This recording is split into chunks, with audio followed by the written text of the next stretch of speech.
પ્રેમ લગ્નની અદાવતમાં ગાડી ચડાવી યુવાનની હત્યા કરાઈ હતી। ગણતરીના કલાકોમાં જ બે આરોપી ઝડપાયા। ભચાઉના હિંમતપુરા વિસ્તારમાં બોલેરો ગાડીથી ઇરાદાપૂર્વક કચડીને મોત નિપજાવ્યું।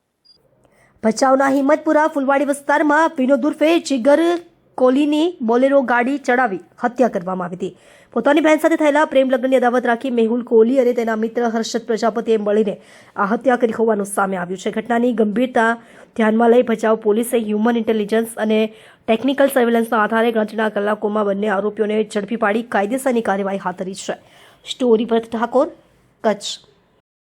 તારીખ 25 ફરવરીના સાંજના સમયમાં ભચાઉ શહેરના જે એક રિંગ રોડનો વિસ્તાર છે ત્યાં સાંજના સમયમાં એક બનાવ ધ્યાને આવેલ, જેમાં એક 4 વ્હીલર દ્વારા એક વ્યક્તિને જે છે હડફેટે લીધું હોય એવી એક પ્રાથમિક વિગત ધ્યાને આવેલ। પછી જ્યારે પોલીસ દ્વારા એમની તપાસ શરૂ કરવામાં આવી આ બનાવની, તો તપાસ દરમિયાન જે છે એક બીજી વિગતો ધ્યાને આવેલ અને એમાં પછી જે વિગતો ધ્યાને આવેલ એ પ્રમાણે ભચાઉ પોલીસ સ્ટેશન ખાતે તારીખ 26ના રોજ ભારતીય ન્યાય સંહિતાની કલમ 103 હેઠળ જે છે ગુનો નોંધવામાં આવેલ, જે મર્ડરની ધારાઓ છે। આ બનાવમાં ઓવરઓલ વિગત એવી છે કે જે એમાં મરણ જનાર છે, જેનું કારના અડફેટેથી પ્રાથમિક રીતે મૃત્યુ નિપજ્યું હોય, એમનું નામ છે વિનોદ ઉર્ફે જીગર પ્રેમજીભાઈ કોળી।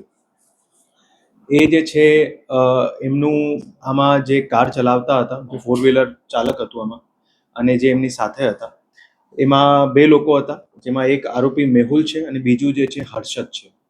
આ મેહુલ જે છે અને એમાં મરણ જનાર છે વિનોદ, આ એમનું બનેવી થાય છે અને થોડાક સમય પહેલા જે મેહુલની બેન છે એમના સાથે એમના લગ્ન થયેલા હતા।